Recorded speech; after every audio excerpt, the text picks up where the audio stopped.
Осы болған үрейлі жағдай тура 8 жыл бұрын орын алған болатын. Ол кезде мен солтүстік жақта өмір сүрдім, сондықтан ауа райы өте суық болатын. Жаздың күні ең максималды ыстығы +15 градусқа дейін жететін, ал қыста тіпті -30-ға дейінгі температураға түсіп кетеді. Ал бұл жақтың жауған қары өте қалың, бір жауса болды бүкіл қала үшін толтырып тастайды. Ал егерде аяқпен басатын болсаң, толығымен кіріп кетесің. Қазір шүкір ол аязды жерден көшіп кеттім, бірақ суық ауа райына байланысты көшкенім жоқ. Өте жаман оқиға басымнан өткеннен кейін бәлесінен аулақ деп алыс жерге қоныс аудардым. Сол кезде 8 қаңтар күні еді. Негізі ауа райы кешке дейін керемет болып тұрған, бірақ кенеттен кешкісін қар дейтін қатты жауып кетіп, күн деген аяздап, дала деген борап кетті түнімен.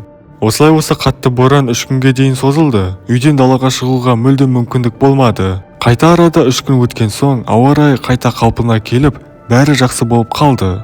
Мен қайта жұмысыма барып, ештеңені уайымдамай жүрген едім. Кенет кешкісін жарық өшіп қалды. Басында ойладым, көп ұзамай қосатын болар, 2 сағатта қосады енді, қазір ұйықтай берейін деп ойлаған едім.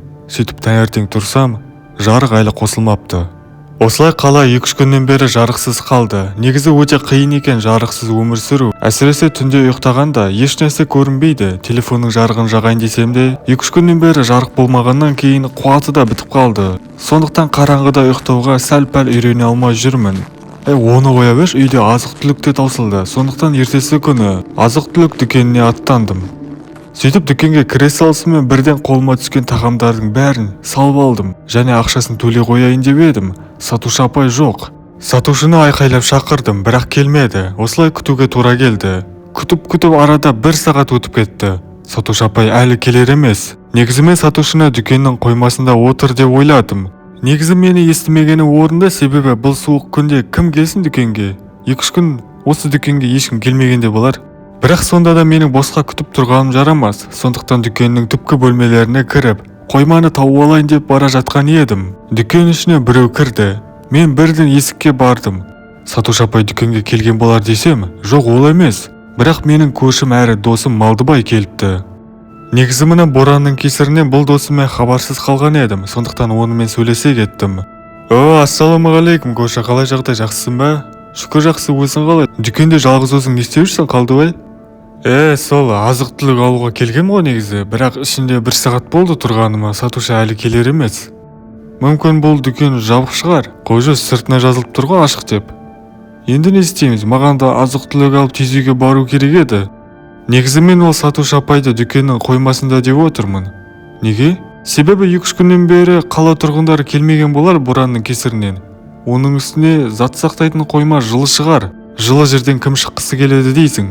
Дұрыс айтасың. Осылай 2 дос Малдыбай мен Қалдыбай дүкеннің ішкі бөлмесіне орналасқан қоймаға кіре кетеді. Қойма есігін ашпастан бұрын тағы бір айқайлап шақырып алады. Бірақ сол күйі жауап бермеді. Екеуі негізі ойлады, апай қойма ішінде жоқ болар деп. Әйтпесе оларды естіп сыртқа шығатын еді. Сондықтан 2 дос қайта артқа шегініп кетуге оқталады. Бірақ Қалдыбай біртүрлі жағдайды байқайды. Қойманың есігі қып-қызыл қанмен шашырап кетіпті. Қан көп жоқ, бірақ көзге көрінетіндей екен. Қып-қызыл қандар. Бір жамандықтың болғанын сезген 2 дос та қойма есігін ашып қалады. Қойма іші тек қызыл қан ғана, ал ішінде адамның ішкі ағзасы жатыр. Жүрек, бауыр, тағы басқалары бәрі түрлі бөлікке бөлініп кеткен. Біз мына көріністі көріп бірден 911-ге хабарластық. Бірақ жарықтың кесірінен желінің жоқ болғаны біздің ашуымызға тиді.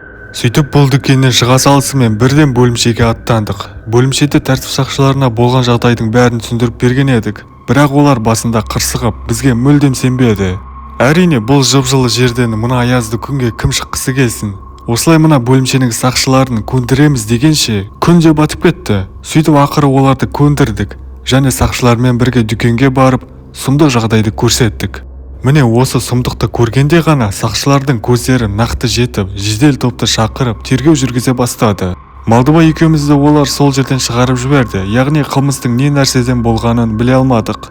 Тергеушілерден сұрап көрдік, бірақ олар бізге ақпарат бере алмады. Сөйтіп азық-түлікті басқа дүкеннен алып, үйіме кетіп қалдым. Және үйге келіп біраз уақыт бойы ұйықтай алмай жатырдым. Әлгі болған жағдайды көріп, бұл қанды қылмысты кім жасауы мүмкін екенін ойлап, басым қатып кетті. Және тек бір нұсқа ғана ойымнан кетпейді. Қала ішінде қаншер пайда болған секілді. Мына жарықтардың өшкенін пайдаланып, түнде ол... Бауырлар, негізі осы оқиғаның жалғасы бар. Егер де жалғасы шыққанын қаласаңыздар, 10 лайкты жинаймыз, және де жалғасы шығатын болады тағы да.